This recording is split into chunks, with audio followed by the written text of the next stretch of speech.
Hello everybody, new tuning in to the broadcast, and something I like to do here on my channel is help you guys try to increase your skill level at Call of Duty and just help you out with Call of Duty in general.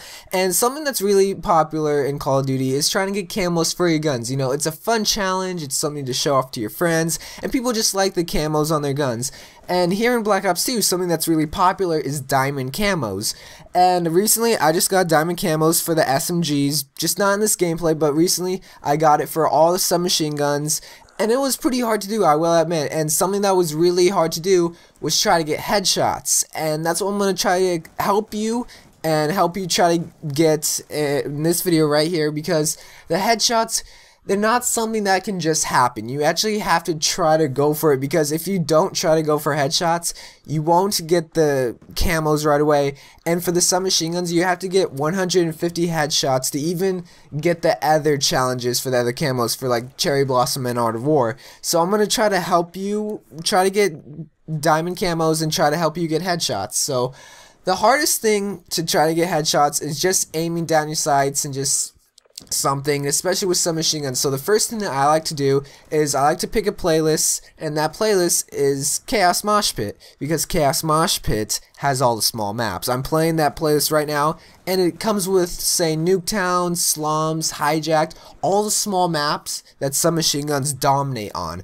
And it's good, and you always see people around corners, and it's awesome and fast. It's just a fast way to help you get headshots and meet enemies to kill them. So let's talk about attachments. Talk about attachments for the gun.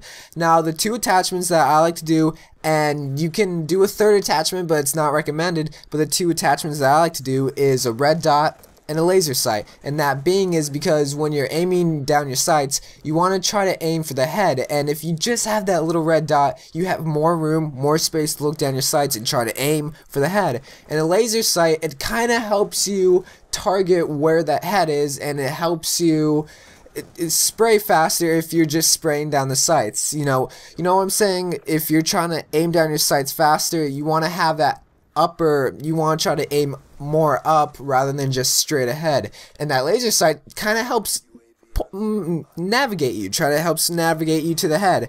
Now let's talk about attachments. Now this was a little bit tricky, but I figured out that these two perks, I'm recommending you that you use it. Other perks you can use, but for this tactic, I want you to use these two perks. So the two perks that I would recommend using is Dexterity and Scavenger, and that's only tier 2 and tier 3. And the reason for Scavenger is because you're going to be aiming for the head, and you want to try to get more ammo. You may be missing a lot of your shots, so you want to try to get more ammo. And Dexterity, this is the #1 perk that I definitely recommend you. You can use Marathon if you want, but since you're going to be playing on smaller maps, you don't really need it that much. So Dexterity, one of the perks that it has is it helps you aim faster after sprinting, and you want that faster pop up. You want that faster boom after you just got done running. You don't want to be left in the dust when you meet face to face an enemy. Dexterity will help you win that gunfight, and especially if you're going for a headshot. If you're running and after you get done running, your gun pops up faster rather than if you don't have it.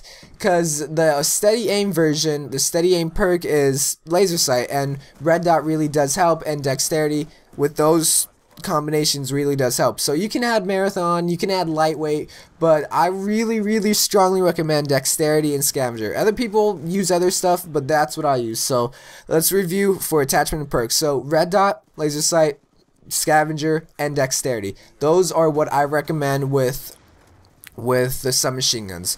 Now, optional, you can add, say, a silencer or a quick draw. Quick draw, if you want to add a third perk, is what I recommend if you want to even have a faster pop-up on the enemy, but you don't need it. Silencer, it's kind of iffy because your damage and range get lost, so I don't really recommend a silencer. You can if you want, but it was hard from what I saw. As terms of perks, you can add Ghost and, like I said, Marathon. You don't really need Ghost, especially if you don't have a silencer. It's kind of useless, but it's just, you can add so much to whatever. I don't really recommend grenades and concussion grenades. If anything, maybe a concussion grenade, but you definitely don't need Semtex or battle axes since you're going for headshots. Now, what I saw was the toughest gun for the SMGs was the Scorpion Evo, and that's because its high fire rate was just so over, like it was so big, and the recoil was horrendous. And I noticed that this tactic didn't really work as terms of attachments. Red dot and laser sights didn't really help me there. So what I discovered, I asked a few of my friends what they used, and I kind of twisted it up a little bit. So I still kept it at dexterity and scavenger. And scavenger you need for the Scorpion because you're going to be running out of ammo so fast. And as terms of attachments, what I recommend is FMJ and dual mags, or fast mags, whatever you want to call it. And that's kind of weird. You may look at that and it's like, what are you talking about? Well, for the red dot, you don't really need the red dot because the iron sights are actually somewhat decent on the Scorpion Evo. And fast mags, you're going to be meeting more than one person, and the Scorpion Evo reloads so slow. And with the fast mags and FMJ, you get a faster kill, you get a faster pop-up, and it just helps you overall with that gun. And that is to just try to get kills in general and try to get headshots. Now you use card and skulls. So what my friend told me for Art of War and Cherry Blossom, and what I've noticed was the easiest was to do them both, kill two birds with one stone. So what that means is you can't have any attachments on your gun, and you can't have any perks. Same playlist, Chaos Mosh Pit, and just still run around. Chaos Mosh Pit, I saw was the best way to just help get your submachine guns to get better kills, and to help you get Diamond Camo, because it's so small, so compact, and you don't really want to play on, say, Meltdown or Aftermath with a submachine gun, because assault rifles will dominate you. Even sniper rifles and light machine guns will dominate you.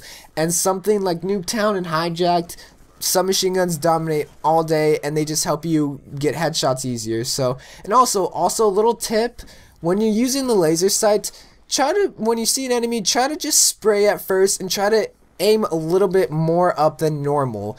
And if you saw in this gameplay, I get a lot of headshots with the Camo, and the Camo was pretty easy from what I actually saw. I thought it was going to be hard because it was a 4-round burst, but it was actually pretty easy from what I experienced. And it's not that hard. All I'm saying is the Scorpion was probably the hardest because its high fire rate really did affect trying to get headshots. So if you want to try to experiment and use your own tactics, this is just my tactics using scavenger, dexterity with a red dot sight, and laser sight with the submachine guns. And with the Scorpion Evo, use FMJ and fast mag. So that's all I have for you today. Hopefully this helps you get Diamond Camo, whatever camo, guys.